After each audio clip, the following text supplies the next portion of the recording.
It's payday. This payday, I took home 4,007. It's payday. This payday, I took home $4,478.72. And every single time I get paid, I like to take my paycheck, stick it into this software that you see on screen, and give every single dollar a job. This is the third and final paycheck of July, so it is just my paycheck, not my partner's contribution at all, since they have already finished contributing for the month. And with this paycheck, I invested $0 in automatic investments, didn't put anything aside to my HSA or anything to my 401k. If you want to know about why I made that decision and why I'm comfortable with that, go ahead and watch my last video. But if you're all caught up, we've got my full paycheck here ready to budget. And in July, I have a couple of overspent categories because it's been just a little bit more of a social month than I was anticipating, which is not a bad thing at all. I'm obsessed. I love it. I just need to make sure that I have enough money set aside to cover what I think I might need for like the remaining day or two of the month, which are still going to be pretty social days. So we'll come back to that at the end of the video. I actually want to flip over to August, where I don't have any obviously overspending, but I do have a brand new category in my fixed costs that I need to cover, and that is my student loans. I guess I have a little confession, and that is that I have about $240,000 of federal student loans.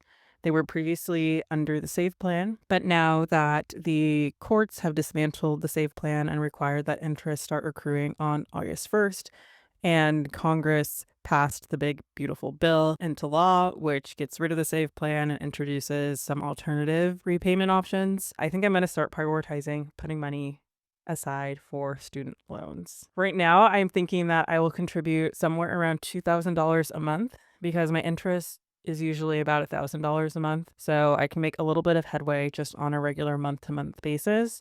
And as I get larger payouts throughout the year, you may see me decide to contribute larger chunks toward my student loans. I think the past few weeks, since these changes have been announced, I've just realized that I'm kind of tired of the whiplash with student loans, with different administrations, with COVID. And if I don't pay off my student loans entirely in the next 2 years, I want to significantly reduce them so that they aren't something that I feel are at the whims of someone else to decide and change agreements that, I have signed agreeing to pay back. So I think it's kind of strange that we just allow our government to change the terms of existing contracts, but I guess that is what it is. For now, I'm going to set aside $2,000 a month here and just get used to having more expensive fixed costs. The other thing in fixed costs that I need to take care of still is rent. Previously, I think I'd started funding this. I honestly don't remember, and I didn't end up filming a video for my second paycheck of the month. So there may be some jumps in time going on here, but fixed costs are totally funded now. So that includes my home, food and drink category, planes, trains, and automobiles, my personal care, and our subscriptions, and now my debt payments. So that is all taken care of.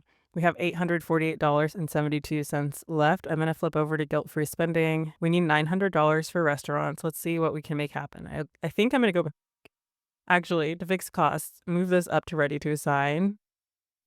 And then we have $849.77 in restaurants. I ended up getting some like spending money or birthday money this month. So I think I might move this $100 out of guilt-free spending for now.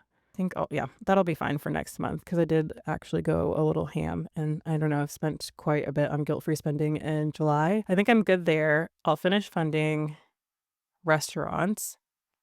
I wish you could snooze in the future, but I'll ignore that for now. And then savings goals. I did raid my savings goals already because I needed to cover some spending in July.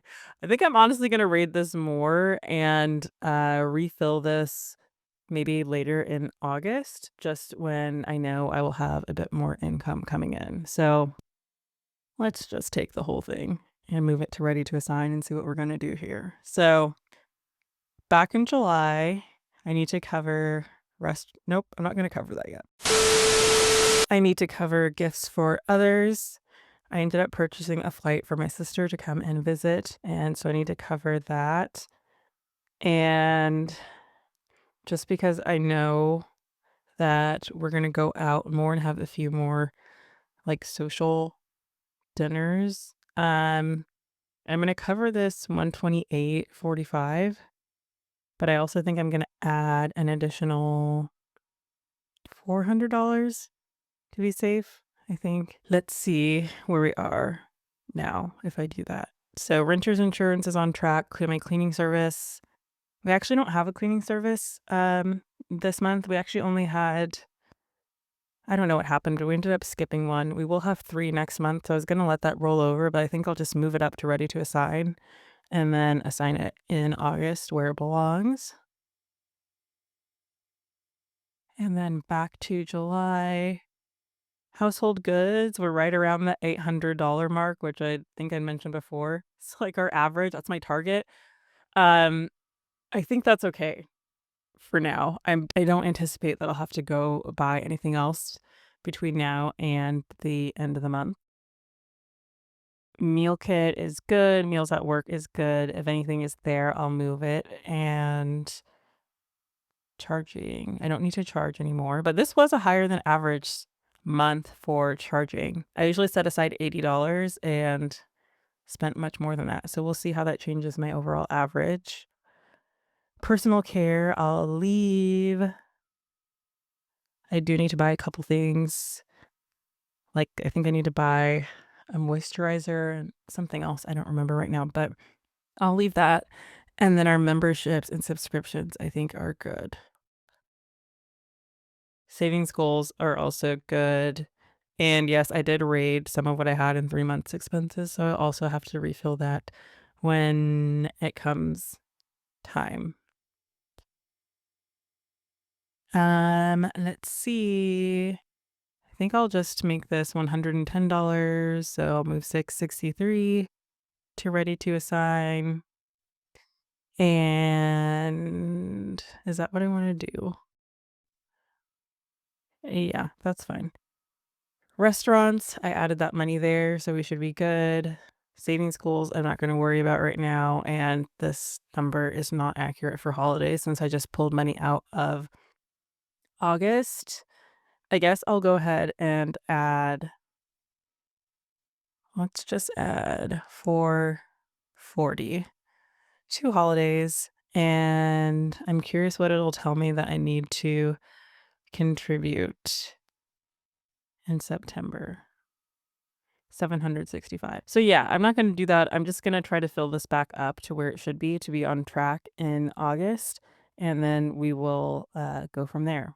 Anyway, I hope that your July went well. I guess July is basically over now. And I hope that if you do have student loan interest coming up, that even if you don't have a plan, know that everything is going to be okay.